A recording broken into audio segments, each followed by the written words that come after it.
Hi, I'm Sabrina, and I'm a facilitator of inner peace.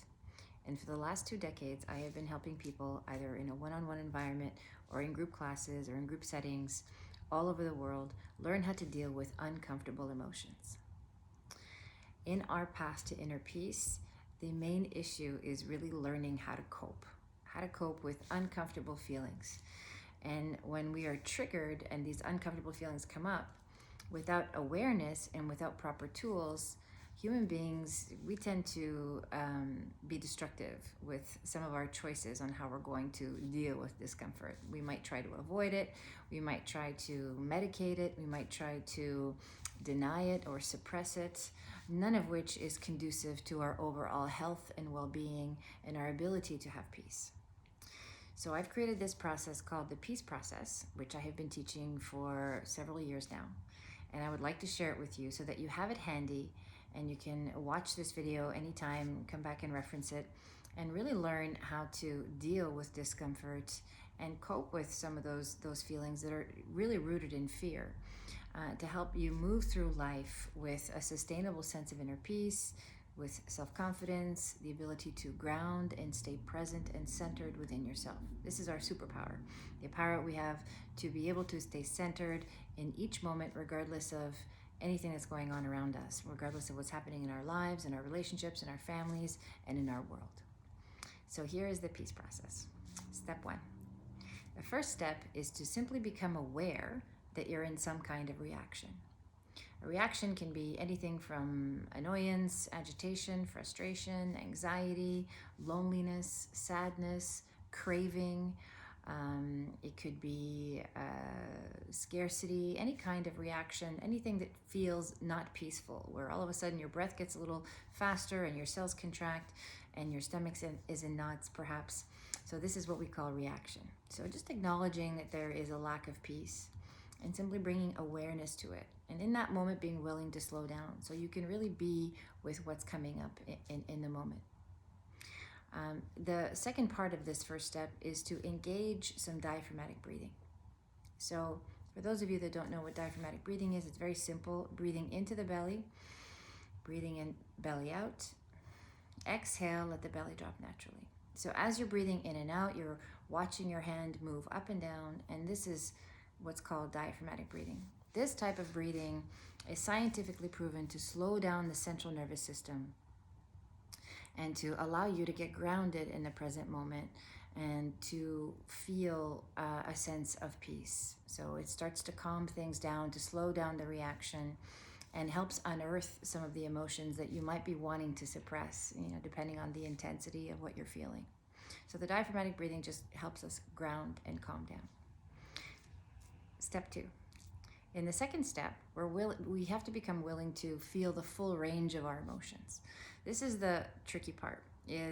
For most of us, especially in childhood, no one ever came and taught us how to feel our feelings or said it was okay to feel our feelings. Like, it was okay to be angry or okay to be frustrated or okay to have an outburst.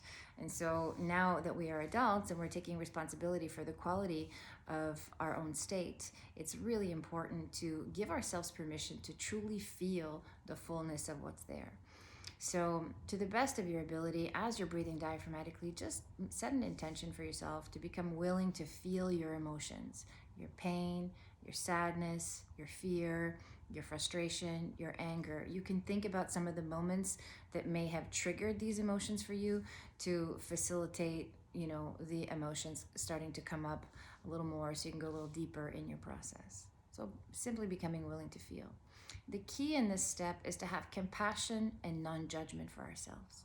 When I become willing to feel the fullness of my emotions with compassion and non-judgment, now I'm not judging myself for what's happening, for what's coming up, for how I'm feeling.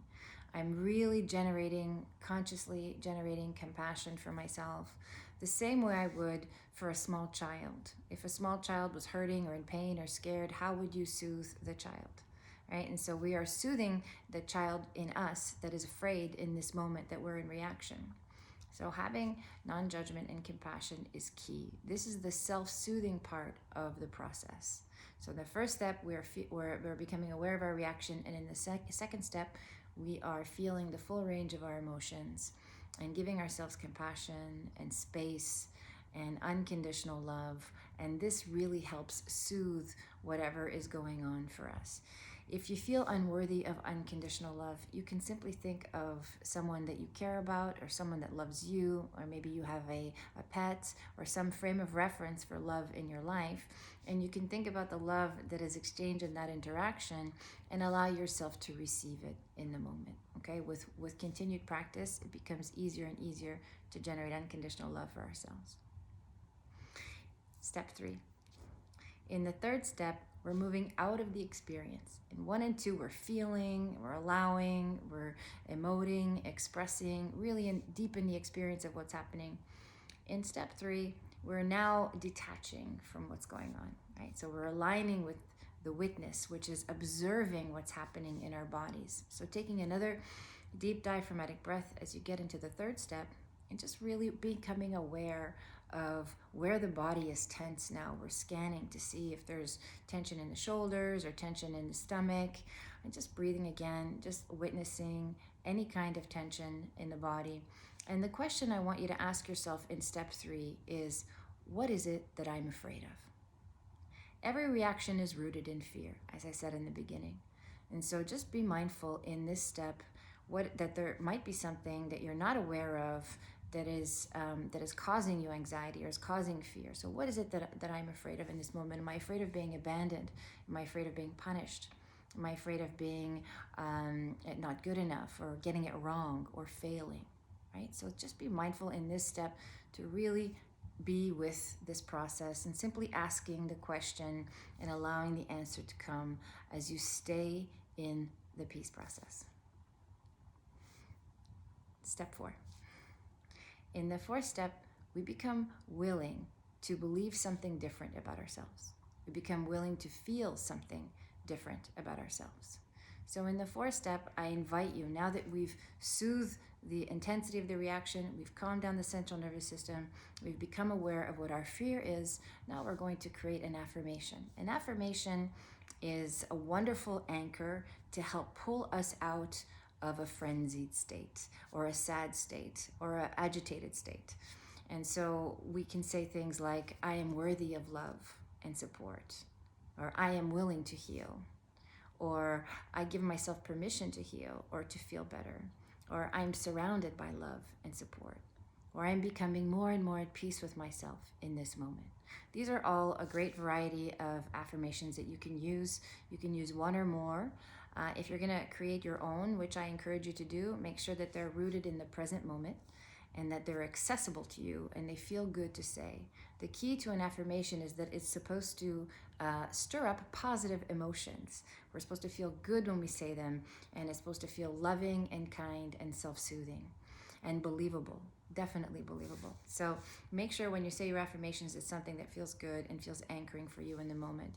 And with continued practice, you will learn that once you get upset or you feel reactive, that this sitting down and doing the peace process, where you sit, breathe, become mindfully aware of what's happening, becoming fully present, giving yourself permission to feel the full range of your emotions so you're not suppressing anything, and really parenting ourselves in this process. You know, as I mentioned, we didn't get the opportunity necessarily to feel the full range of our emotions as children, and so now it is our responsibility to make sure that we give ourselves that space. So we are technically reparenting ourselves.